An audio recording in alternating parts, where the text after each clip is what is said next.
I disordinati. Una storia di persone tutte diverse eppure ugualissime, perché a chi di noi non è capitato di sentirsi fuori dall'ordinario, a chi di noi la vita non ha regalato un po' di disordine. I disordinati è un podcast sulle scelte, caratteristiche e condizioni che, in un modo o nell'altro, in un mondo o nell'altro, ci hanno cambiato, a noi che invece pensavamo di restare sempre così, disordinati.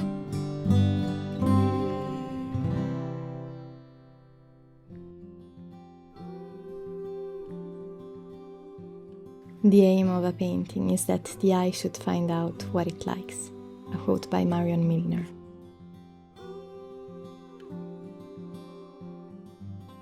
I'm ready. You're always ready. I'm ready. Okay. I'm always ready for this. Yeah. Ok, so welcome back, bentornati ai nostri ascoltatori dei Disordinati.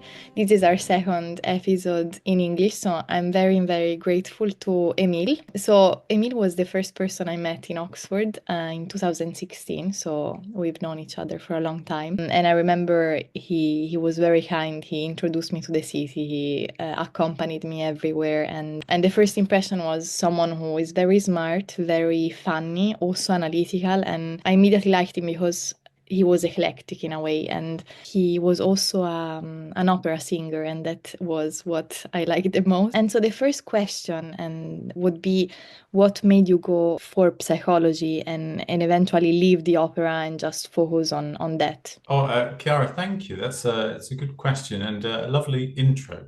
Probably it's a succinctly put. I'm also grateful that it's in English as well. So thank you for that. That's a start. Well, what was it that brought me away from opera and towards psychotherapy as a whole? Moving into more into psychology. It probably towards the time where after I graduated and was working with opera houses and things were starting to really kind of get into the swing of things as a young professional in that kind of sphere.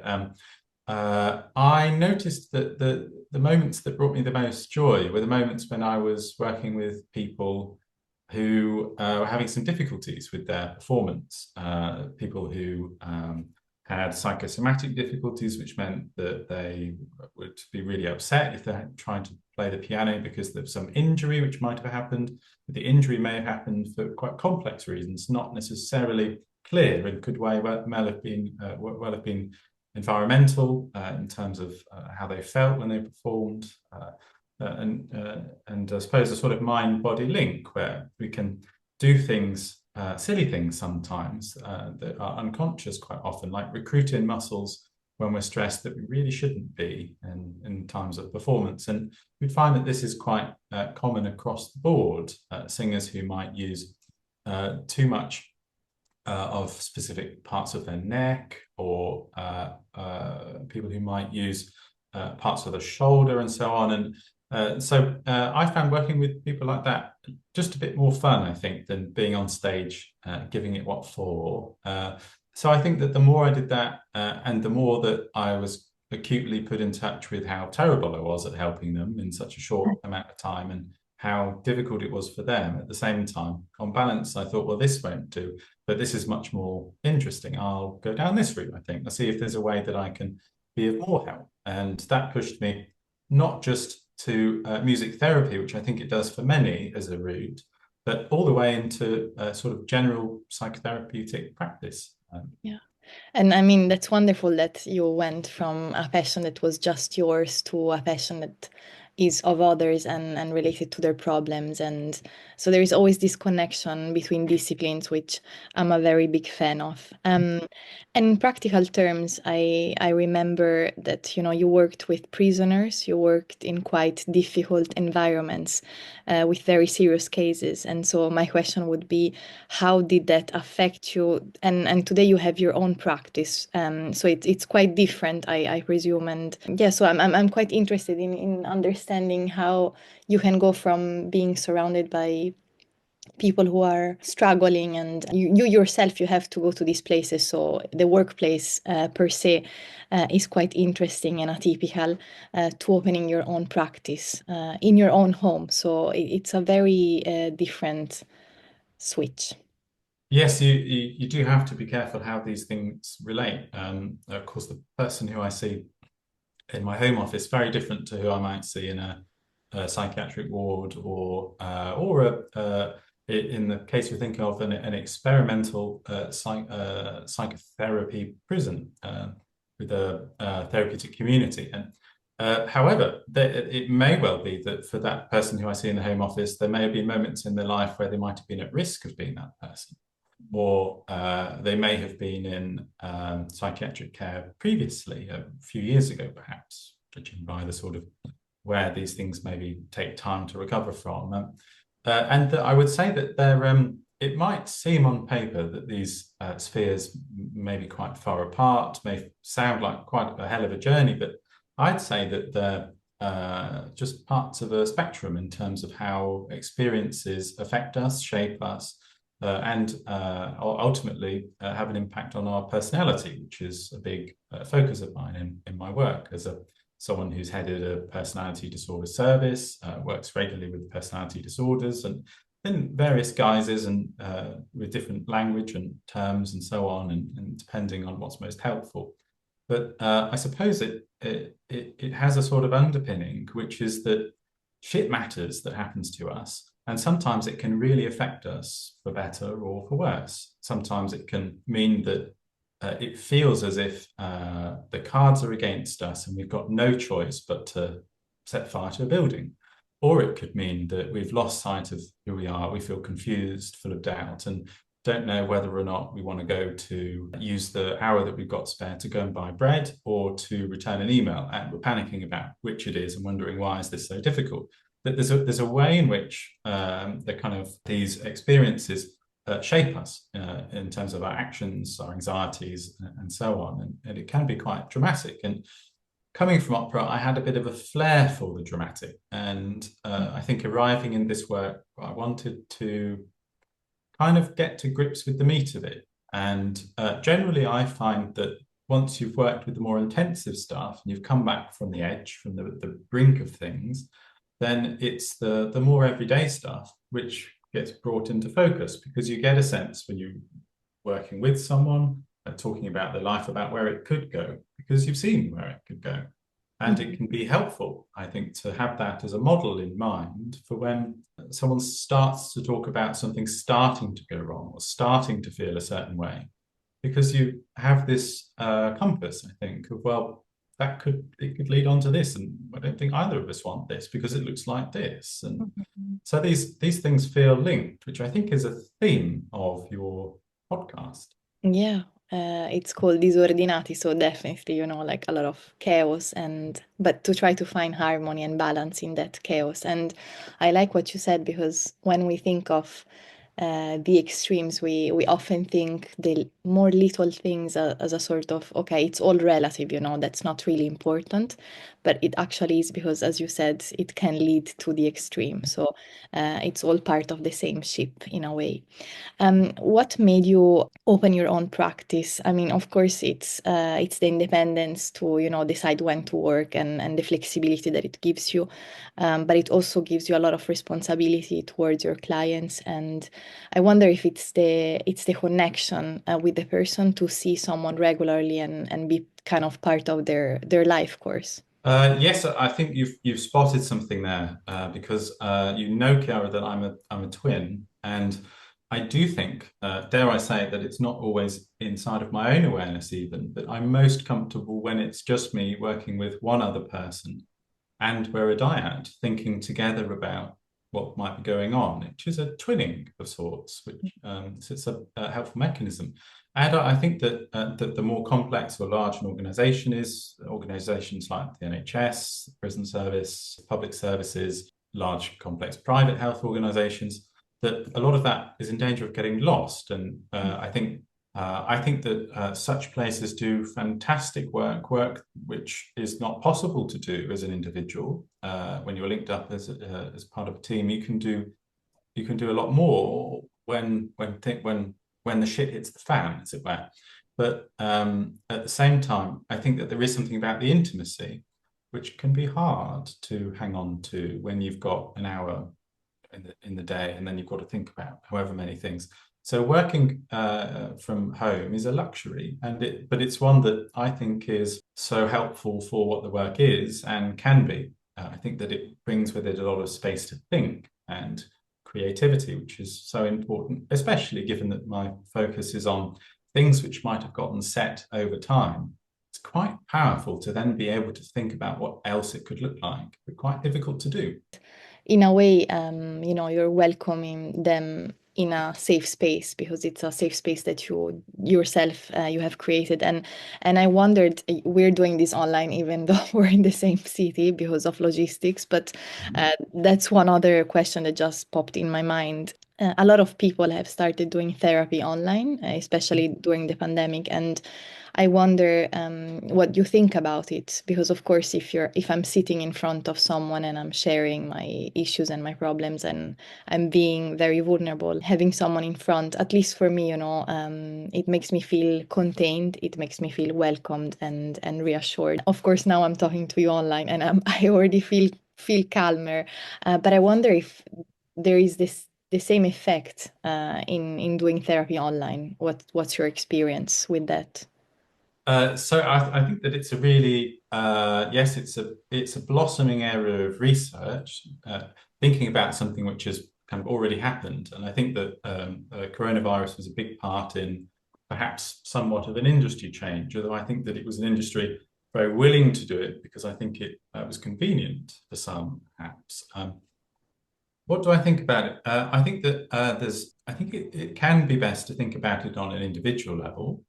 But for some with anxieties involving their body, involving something physical somehow, spaces, claustrophobia, and so on. And I think that these sorts of things, there's no beating seeing someone in person for that because the problem's in the room and you can think about it together. And however, I say that there probably are some people that I work with who would not come because of those anxieties and problems. And so either the choice is to meet them online and for them to have some form of help, hopefully, or for them to not have any because the threshold might be too high for them. So that's a kind of cohort which comes about. But this, you might find this interesting, but there is one idea which I think is quite beautiful in a way, which is that meeting someone online, that it's a little bit different in that we might bypass some social conventions and get right to it. And it's not uncommon that someone works with me from their bedroom with their bed in the background, the wardrobe behind them. Not everyone has an office space and so on. Lots of shared housing, lots of students, young professionals. It's very expensive living in Oxford, and I think that that quickly demands a certain amount of trust. But I think perhaps even more than that, it says something about quick access to a very intimate connection, perhaps. And so for some, may be surprised, thinking that why is the online space the same amount of money as working in person? Why is it that it's seen as somehow as good as quite often, I think, by prescriber or whatever it might be, whoever it might be. And they may be ambushed and find it too much and maybe want to meet in person to distance themselves from something which feels unmanageable or unfair somehow. And why don't we go to somewhere more neutral and so on? So it can be quite the opposite to what I think some might expect. I prefer working in person, but I meet people online because sometimes people have an hour between lunch and a project at work and so on. And because a big focus of my work is for working adults, adult working age, generally probably anywhere from 16 to 85, 86, something like that. And generally with problems which maybe aren't easily shifted, might have gone through services a few times with more cognitive approaches, something maybe a bit more embedded, and then the stuff becomes high stakes, I suppose, that we're risking a revolving door here. You might be fed up with it, you might be dispirited by it, but I can see that it's not something that you want. But at the same time, therapy has a lot of requirements, one of them being time as well as energy and cost and so on, but time in particular. And if we're trying our best to keep going and functioning and staying in work and maybe looking after a family as well, it might not be something that we have. Quite often, there is something about it's better than the alternative. And there was another kind of, I think, a sneaky point there, Chiara, that you brought in, which was what I might think about kind of it within the industry. And I think that this is a little bit needs a bit more care. I think perhaps the business of therapy online needs a bit more general. I think that it sometimes can risk an ethical dilemma, which is that the fantasy of the therapist being on call, they're at my fingertips. I'm going through loads of stuff. I can ask my therapist what to do, who to be, how to think, and very quickly enter into a dependent relationship with someone who may not, in fact, be the expert in their life, having known them for maybe cumulatively 3 hours or something, known themselves their whole life. And I think that there are large companies that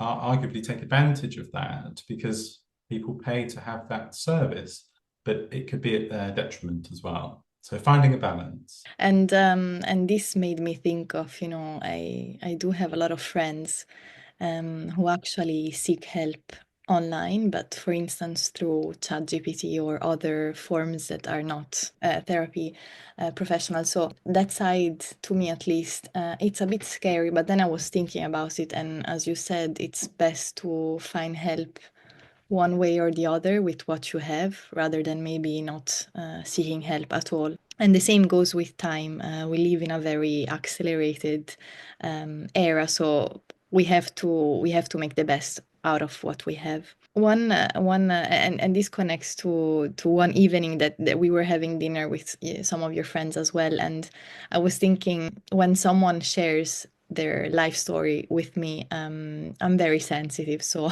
if the story, is emotional, as a reflection, I will cry. I will feel the pains of the person I'm talking to, and it's very difficult for me to not empathize with them. And I remember we were having dinner in a very fancy place, which we cannot afford regularly, but that was a special occasion. And I remember one of your friends, also a therapist, at some point he was quite absent, and after a while he was telling us, "I'm sorry, but I was on the phone because one of my clients was having suicidal thoughts." And that, for me, it made me wonder, how do you detach from it when something like this comes into your life, and when it comes in your personal space. And of course, there is someone else there who is relying on your assistance, who sees you as a shelter, as a comfort. And so how do you deal with that, and how do you make sure that it does not affect your life? Yeah, I remember that moment. What would I say about that? That your work is what you make it to be. I think that once you do this and you've gotten going with it for a while, generally the initial assessment and influx of information about an individual is enough to determine the sort of general route of what might happen next, what working with someone might look like, what it might entail, and therefore it presents a choice. Who do you want to work with? And to some extent, what severity do you want to work with? Because it could be, there's plenty of people in need. It could be that my entire caseload looks like that, and that I get multiple phone calls a day of people in crisis. Or it could be that I never get it, working so defensively around risk and with such mild cases. But I think that finding a balance, I think having a healthy mix can be very helpful for a therapist's development. There's lots to think about in it. Generally, there's a lot of ways that the contact that we can protect ourselves as a therapist from it.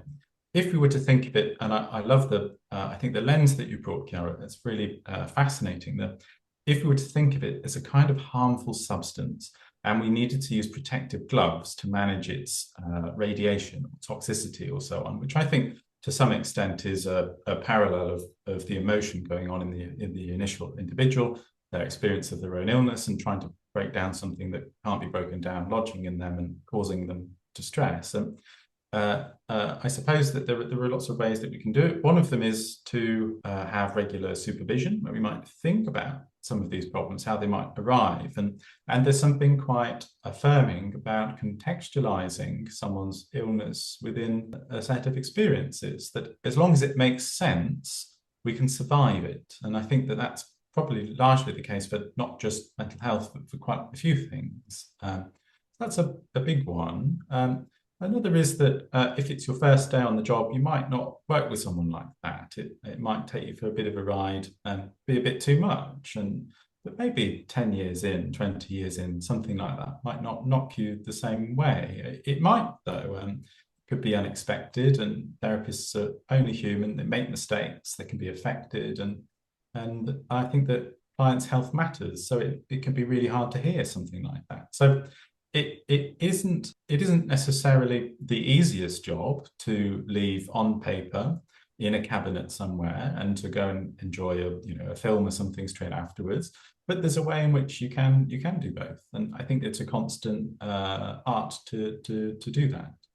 Yeah, I can imagine it's constant training and exercise on your part as well, because you are a person, a separate person from the people you meet and the emotions that they kind of throw at you, and with this question in mind also of the separation, no, is it difficult to separate, yourself as Emile and yourself as a therapist? And I'm thinking, of the relationships that you have with your loved ones or the people who are close to you. Do people kind of exploit your skills in a way? I have this problem, what can I do? And how do you respond to it? I imagine it's quite difficult to also be able to say no in these situations. And also, how do you refrain yourself from judging someone who is experiencing something that, you've probably seen already in a client? Both really good points. I suppose that generally the people that end up as therapists, before they do a training and it goes further, they may be the sorts of people who may end up with quite a lot of time to listen to others, and maybe within a group are the person that gets told all of the stuff that's going on, and maybe they don't offer a lot, maybe they offer a great deal, and that's what's brought them to therapy, thinking I offer a great deal. Don't know, there's different reasons, unconscious reasons often. But I think that there's quite a lot in what you've said. I suppose I'm thinking of, if I think of my own family, I think that I will probably never be to the people that love me, someone within what I would say is the transference situation, bringing it exactly what might be needed, restoring capacity to think, and offering something different, because I can't step outside of myself, like my upbringing. So I am already Emile within my family system. And as I think for many people with their parents, they may experience themselves as much younger, much more helpless, perhaps, that it's unlikely that mum, dad, granddad are going to come to me for break down life's problems with, to some extent, because there's a system there in which they have cared for me when I've been so dependent on them. And the memory of our infantile dependency is within our family, and it can frustrate, I think, as we develop into healthy adults and enjoy relationships still.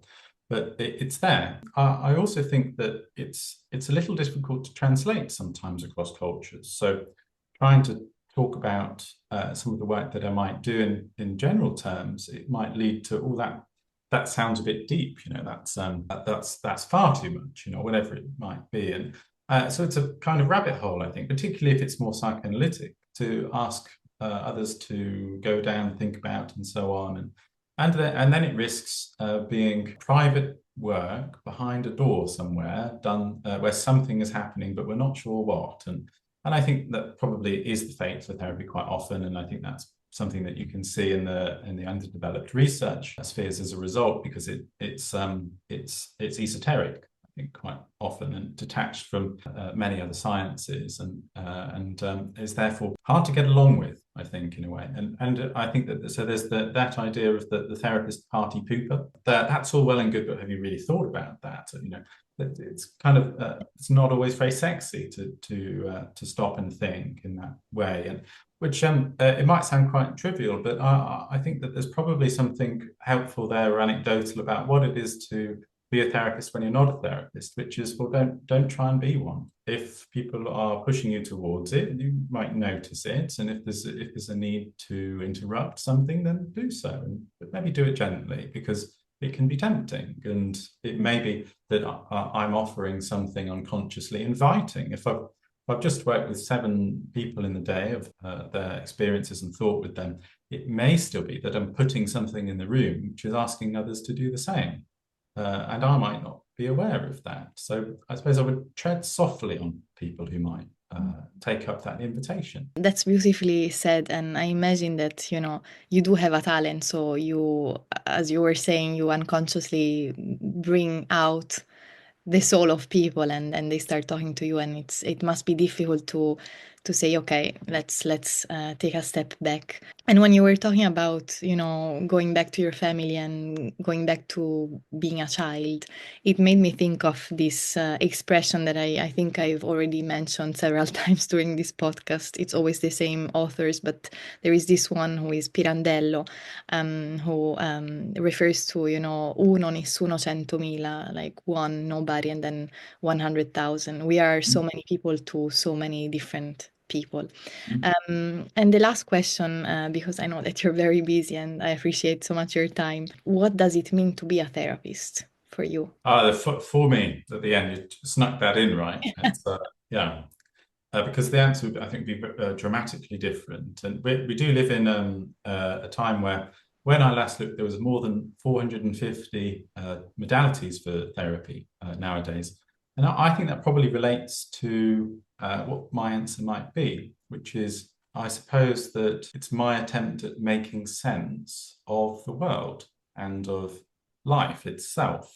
And it seems to be that I enjoy the seat that therapy affords me, of thinking with others deeply about their experiences, which are so different from mine, and wondering about that, noticing together how it might affect them, but also noticing in me how hearing about their lives might enrich and affect me. And I think that there's something quite beautiful about not leaving this room. I haven't left this room really today since we started, and but I've been around the world to some extent, and it's not cost me anything other than my energy and time. And I think that's beautiful. I think that's a hell of a way to live. But I think that there's a lot that comes with it, and it's important to do it and to stop doing it and then to redo it and to move between. I suppose there's something about observing and doing which is in balance. If I have a smartwatch for that reason these days, that it reminds me at the end of the day that I've just done a flight to New York in my seat. Maybe I should think about going for a walk or something, before I pass out. And so I think that there is something about putting such a decision in the life that's around me and enjoying life to the full. But I think it's a big part of it. I find the work really rewarding. Thank you so, so much for sharing your experience with us, and for taking the time to talk about how, in the end, life is quite original. And as you were saying, it's the beauty of experiencing this human, the human nature, which is so variegated and diverse. So thanks again. I see you at tennis. Have Yes, a yeah, lovely absolutely. day. Thank you, Chiara. Thanks for having me. Until tennis.